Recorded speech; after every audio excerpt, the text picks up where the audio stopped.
Hi అండి, అందరికీ నమస్కారం. శ్రీ మాత్రే నమః. శ్రీ వారాహీదేవి నమః. అందరికీ అమ్మవారి అనుగ్రహం వెళ్ళవేళలా ఉండాలని, ఆయు ఆరోగ్యాలతో సుఖ సంతోషాలతో తూలి తూగాలని మనస్ఫూర్తిగా వారాహి మాతను కోరుకుంటూ ఉన్నాను. ఈ మంత్రం జపించిన తర్వాత కోరిన కోరిక తీరలేదు అనేవారు ఎవరూ ఉండలేరు. అంత మహిమాంతమైన ఈ వారాహి మంత్రం చాలా పవర్ఫుల్ అండి. మనసు పెట్టి చేస్తే మనసులో కోరిక తప్పకుండా నెరవేరుతుంది.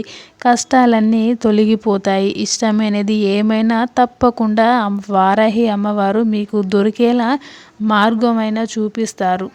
మీకు సమస్యలు ఉన్నా అన్నీ తీరిపోవాలని మీరు మనస్ఫూర్తిగా అనుకుంటే, అమ్మవారిపై నమ్మకం ఉంచి శ్రద్ధతో పూజిస్తేనే అమ్మవారి అనుగ్రహం పొందగలము. అమ్మవారికి పూజ రాత్రి వేళల్లోనే చేయడానికి ప్రయత్నించండి. ఆరోగ్యం బాగలేదు, వీలు పడలేదు, సమయం లేదు అసలు అని అనుకుంటే వారు ఎవరైతే ఉంటారో వారు తెల్లవారుజామున కూడా ఈ మంత్రాన్ని జపించవచ్చు. అది కూడా బ్రహ్మ ముహూర్తంలో మాత్రమే చేయాలి.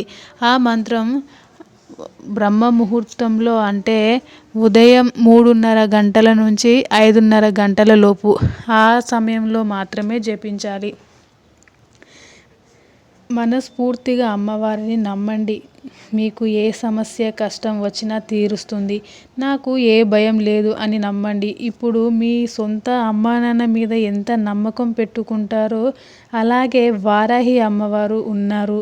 నాకు భయం లేదు, నా సమస్యలన్నీ అన్నింటికీ పరీక్షిస్తుంది, తప్పకుండా అమ్మవారు నా సమస్యల్ని తీరుస్తుంది అని అనుకోవాలి, అని నమ్మి ఉండాలి. మీకు ఏ సమస్య అయితే ఉందో అది ఒక్కసారి తలుచుకొని శ్రీ వారాహి అమ్మవారిని తలుచుకొని నమస్కరించి ఈ మంత్రాన్ని జపించాలి.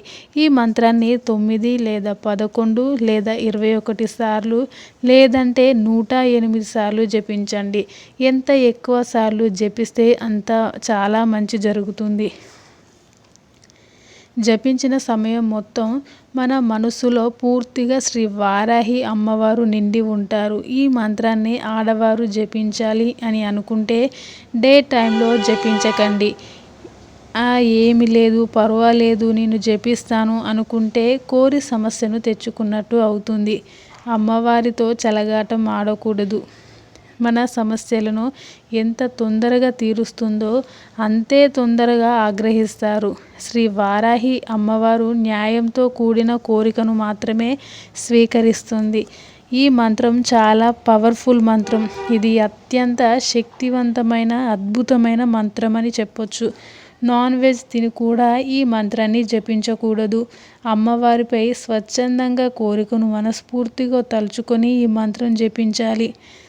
అలాగే ఈ మంత్రం వచ్చేసి ఓం హ్రీం శ్రీం ఓం అష్టవారాహి నమః. ఈ మంత్రాన్ని చాలా జాగ్రత్తగా చదవాలి. ఎలా పడితే అలా చదవకూడదు. ఈ మంత్రాన్ని ఒక పేపర్ మీద రాసుకొని చూస్తూ 108 సార్లు జపించడానికి ప్రయత్నించండి. ఎంత సమయం ఉంటే అంత సమయంలో మీకున్న సమయాన్ని వీలు చూసుకొని మాత్రమే చదవండి. టైం లేదు అని అనకండి. మీ సమస్యలు తీరిపోవాలి అనుకుంటే ఈ మంత్రాన్ని తప్పకుండా జపించండి.